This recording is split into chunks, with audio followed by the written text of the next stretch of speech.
What if the deadliest conflict of the early 20th century simply never happened? No trenches of the Somme, no Verdun, no poisoned gas creeping through the trenches at night, no Treaty of Versailles hanging over Europe like a curse, no Hitler rising from the ruins of defeat, no Lenin returning in a German-sealed train to blow up the Russian Empire from within. In this alternate world, the summer of 1914 is still tense. The alliances are the same, newspapers still talk about a possible war, but at the critical moment, Europe steps back from the abyss instead of jumping into it. Archduke Franz Ferdinand is still killed in Sarajevo. The bullet still finds him in his open car. Vienna seethes with rage. The generals demand punishment for Serbia. But this time, Germany is more cautious. Instead of a blank check, Berlin offers support only on the condition that the conflict does not spill beyond the Balkans. In London and Paris, politicians clearly understand the price of a great war for their colonies and economies, and behind the scenes, they pressure Vienna and St. Petersburg not to repeat the nightmare of the Napoleonic Wars on a larger scale. Russia, shaken by the revolution of 1905 and afraid of new upheavals, does not declare general mobilization, but agrees to an international conference. Ultimatums are softened, deadlines extended, and the diplomats whom no one wanted to listen to in real history get one more chance in this version. The crisis ends with harsh terms for Serbia, financial penalties, concessions in spheres of influence, perhaps international control over some institutions. Newspapers write, Europe was one step away from catastrophe, but that step is never taken. The Great War, as we know it, does not begin. On the map, there are still 4 great empires: the German, Austro-Hungarian, Russian, and Ottoman. The old continent is still alive. Only the cracks beneath the paint are becoming more and more visible. In this world, Germany remains a powerful monarchy in the heart of the continent. Its factories roar, trains loaded with coal and steel run along the railways, new ships rise in the ports. But there is no Versailles, no humiliating war guilt clause, no reparations wrecking the economy, no hyperinflation where people carry their wages in sacks and rush to spend them within an hour before the mark collapses. Millions of soldiers do not return from the trenches psychologically shattered, blinded by gas, and infused with a cult of violence. Nationalists and anti-Semites still exist, but they lack a huge emotional fuel tank of national humiliation and the feeling of having been stabbed in the back. In such a world, Hitler remains one of many embittered losers ranting in a beer hall, but with far fewer chances to become the leader of a mass movement. The Austro-Hungarian Empire does not explode all at once in the meat grinder of 1914-1918. It rots slowly from within. Czechs, Slovaks, Croats, Serbs, Romanians demand schools in their own languages, political rights, autonomy. Vienna carries out half measures, expands representation, debates federalization. Somewhere a local uprising flares up. Somewhere there are rallies for independence. But instead of an instant collapse under the blows of war, there is a long, sometimes painful, yet more gradual process. The empire might turn into something like the United States of Central Europe, or break into several states through negotiations and referendums rather than through a frontline meat grinder. In Russia, even without total war, a crisis is still brewing. Peasants remain poor, workers go on strike, the Duma is dissolved and reconvened, terrorists commit assassinations. But there are no millions of dead and wounded, no armies fleeing from the front, no total collapse of supply like in 1916 to 1917.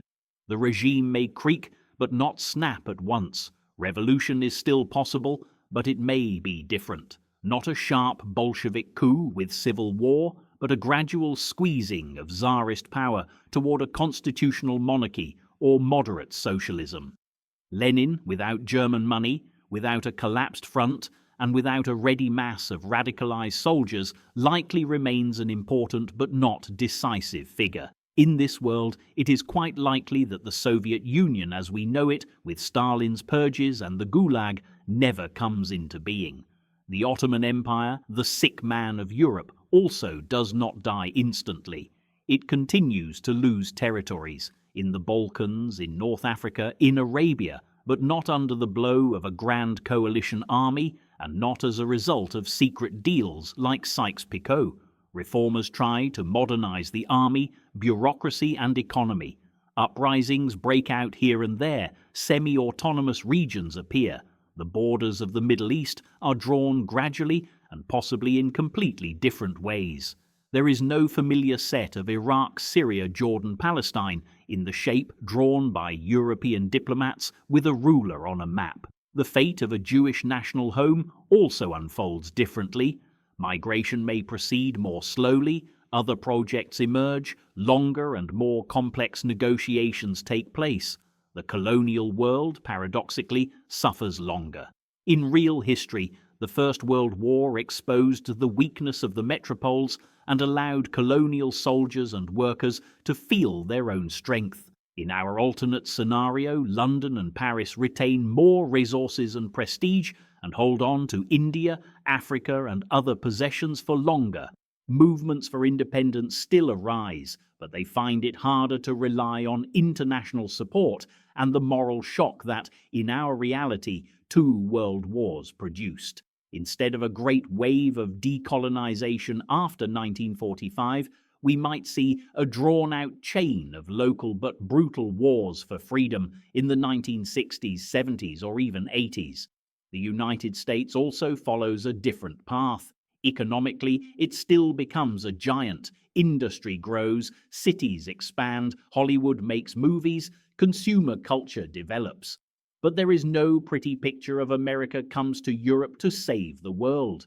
No Woodrow Wilson, with his idea of making the world safe for democracy, no attempt to create the League of Nations in that exact form.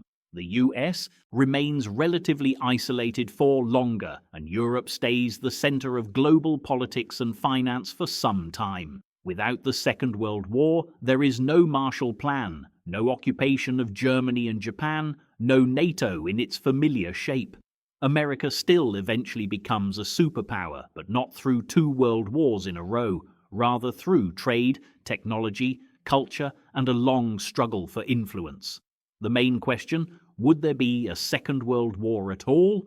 If there is no Versailles, no humiliated Germany, no mass trauma of the trenches, then the specific mix of revanchism, racism, and totalitarianism that gave birth to Nazism does not arise. No Hitler in power means no Holocaust, no systematic extermination of European Jewry, no final solution in its historical form. But that does not mean the world automatically becomes peaceful. Empires still compete, armies still build up arms. Japan is rising in Asia, new ideologies appear. Perhaps instead of one gigantic war, we get a chain of regional conflicts. Perhaps the first truly global war breaks out later, in the 1930s or 40s, beginning already with jet aircraft, rockets, and much more advanced chemical agents.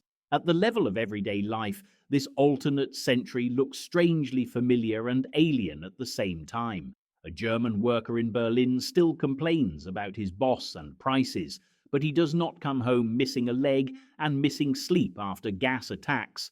A French farmer in the 1930s sees fields that were not ploughed up by shells and turned into graveyards. A Russian peasant may still be poor, but his village has not been burned first by the whites and then by the reds. He has not seen power change hands 3 times in 3 years.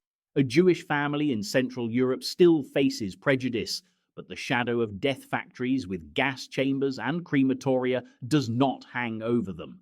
It seems like such a world is better, less mass slaughter, less industrialized evil. But there is another side to this picture. Old regimes hold on more tightly. The injustice of colonialism lasts longer. The rights of women, workers, and national minorities expand more slowly because the elites did not have to live through the shock that forced them to think about change. History without the First World War is not paradise. It is simply a different kind of hell. not a bright flash of catastrophe, but a long smouldering fire. Thinking about a world without the First World War is not a game of let's find the perfect timeline. It is a reminder of how fragile our reality is.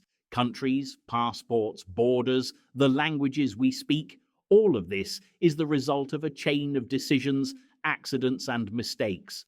In 1914, leaders chose mobilization over compromise. In another universe, they chose a pause, negotiations, and concessions. Our world is the consequence of the fact that they did not. And every new crisis today, whether political, military, or economic, is another moment of choice to repeat 1914 or finally, just once, take a step back from the edge.